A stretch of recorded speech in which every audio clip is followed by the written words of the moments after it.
चिंतन हो वही समय सही है, और जिस समय भगवान का चिंतन हो सब गलत समय है। का हनुमंत विपत्ति प्रभु सोई, जब तो सुमिरन भजन न होई।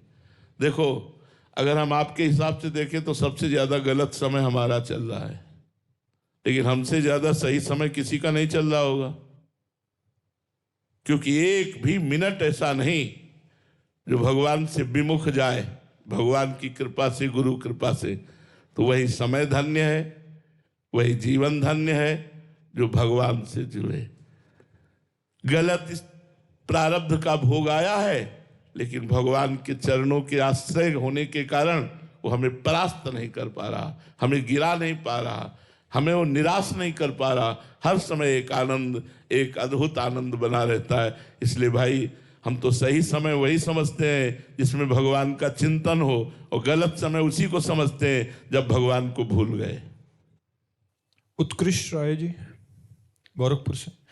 राधा वल्लभ श्री हरिवंश महाराज जी, गुरुदेव भगवान, जीवन कैसे निर्भय निशोक होकर प्रभु के चरणों में समर्पित करें? जब भगवान के चरणों में समर्पित हो जाओगे तब निर्भय होगे। निर्भय निशोक होकर समर्पित नहीं करना, निर्भय निशोक होगे ही जब समर्पित हो जाओगे। जब भगवान को आत्मसमर्पण कर दिया जाता है तब जीव निर्भय हो जाता है, निशोक हो जाता है। प्रतिपल नवीन आनंद की अनुभूति होती है। धन से लेकर के, तन से लेकर के, मन से लेकर के, संपूर्ण व्यवहार को लेकर के हमने अपने भगवान को देखा है कि वो हमारे मन पर, हमारे तन पर, हमारी आवश्यकता पर पूरी दृष्टि रखते हैं। जब जहां जिस समय जो कुछ जैसे चाहिए ऐसे जैसे वो देख रहे हैं और वो कर रहे हैं। मांगना नहीं पड़ा, मांगना नहीं पड़ा, हर समय हर व्यवस्था। तो कदम कदम पर भगवान की तन मन वचन धन सब पर कृपा हमें दिखाई दे रही। जब हम भगवान के हैं तब निर्भय है, निशुक है, निश्चिंत है कि सब कुछ देख लेंगे ना। वो योगक्षेमम वहाम्यहम, वो सब देख रहे हैं, वो सब कर लेंगे। निर्योगक्षेमम, ये स्थिति हमारी तभी आएगी कि हमें भगवान से भी योगक्षेम की परवाह न रह जाए, जब भगवान से प्रेम हो जाएगा। महाराज जी, आप कोई कह सकता है कि आपके हृदय में आया और कहते हैं आपने मांगा नहीं और फिर भी आ गया, तो प्रभु देख रहे हैं। यहाँ मांगने पे भी नहीं मिल रहा महाराज जी, ऐसा क्यों? क्योंकि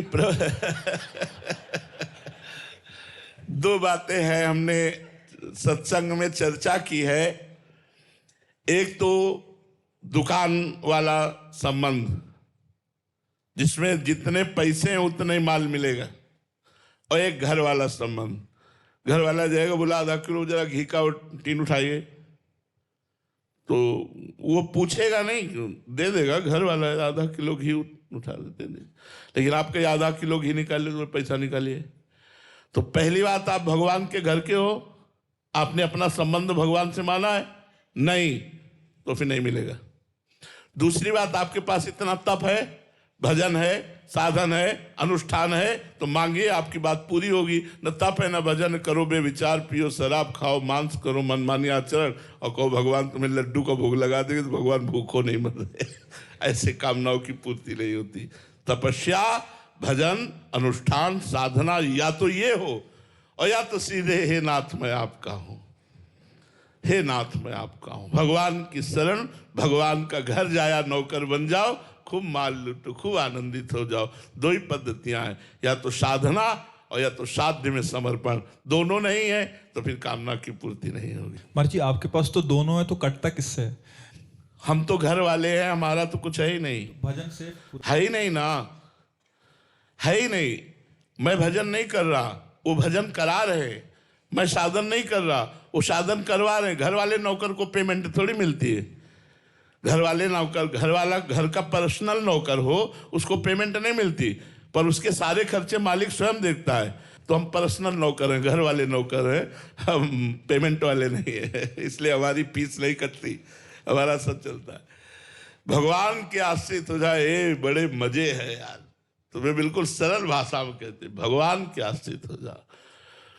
एक टेबलेट का पैसा नहीं था खरीदने का। इसी वृंदावन में कई कई दिन भूखे रह कर के कुटिया में गुजारा। जब मालिक की नजर हो गई, आज आवश्यकता है, औषधि व्यवस्था सब मारी घूम रही, किसके बल से? भगवान के बल से। अगर